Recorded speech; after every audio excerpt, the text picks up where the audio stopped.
Day Let's go. Hair wash. তার জন্য hair wash করলে তো কন্ডিশনার লাগবেই, তাই জন্য আমি কন্ডিশনার খোঁচা লাগতে গেল। আচ্ছা, কন্ডিশনার বানাতে হবে।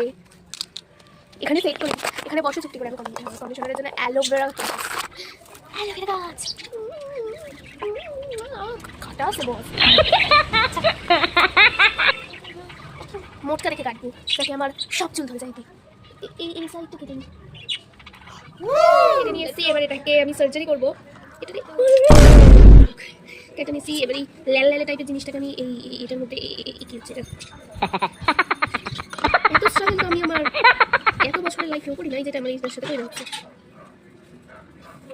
পেশেন্ট কেন বলছি, রোগী। পেশেন্স। আচ্ছা, এখানে আমি অ্যালোভেরাটাকে ছাড়িয়ে নিয়েছি। এরপর এটার মধ্যে শুধু তো অ্যালোভেরা দিয়ে কন্ডিশনার হয় না, অনেক কিছুই আছে যেগুলো দেওয়া যায়। তো আমি আজকে এখানে দিচ্ছি নারকেল তেল, যে কোনো নারকেল তেল যেটা তোমরা মাথায় মাখো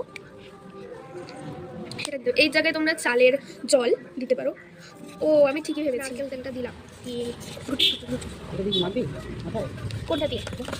এটা দিয়ে মাখবো না, এটা দিয়ে গোলাই। হাত দিয়ে গোলালে কেমন একটা লেদলেদ দিল। এটা মানে আমি যে কন্ডিশনারটা বানাচ্ছি এটা কিন্তু খুব সুন্দর করে এখন রেডি হয়ে গেছে। দেখো, দেখতে পেয়েছো? একটু এক্সপ্লেন লাগে। আমি তো এটার মধ্যে অনেকটা পরিমাণে অয়েল মিক্স করেছি। তো তোমরা যদি এটা বাড়িতে ট্রাই করো, অ্যালোভেরা তো থাকতেই হবে, আর তার মধ্যে তোমরা চালের জল যদি দিতে চাও দিতে পারো। চালের জলটা দিয়ে ভালো করে এরকম থিকনেসের একটা ব্যাটার বানিয়ে নেবে তোমরা বাড়িতে, ব্যাস তারপরে চুলে অ্যাপ্লাই করে নেবে। সো দ্যাটস ইট, এখানে ভিডিওটা শেষ করলাম। ভালো লাগলে লাইক অ্যান্ড সাবস্ক্রাইব আর কমেন্ট।